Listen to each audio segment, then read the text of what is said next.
কেন করি স্কুল এসেছো কি জন্য? তো মায়ে বলেছিল তো পড়াও স্কুলে।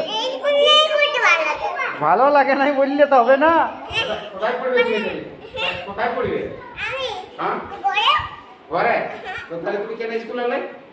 হ্যাঁ তো তাহলে চলে যাও। না ব্যাগ রেখে দাও, ব্যাগ লিখতে দিব না আমরা, ব্যাগটা লিখতে দিব না। তোমার ভালো লিখতে পারো, তুমি স্কুলটাকে কাকে বলে এসেছো? পড়তে হবে, শোনো স্কুলে আলো পড়তে দেবে, এটা সবাই আছে স্কুলে আলো পড়তে হয়।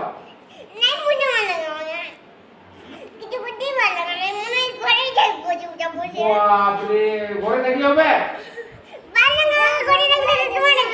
তো ঘরে স্কুল ছুটি হবে তখন ঘরে থাকবে। স্কুল যখন ছুটি হবে, স্কুল যখন ছুটি হবে তখন ঘর যাবে।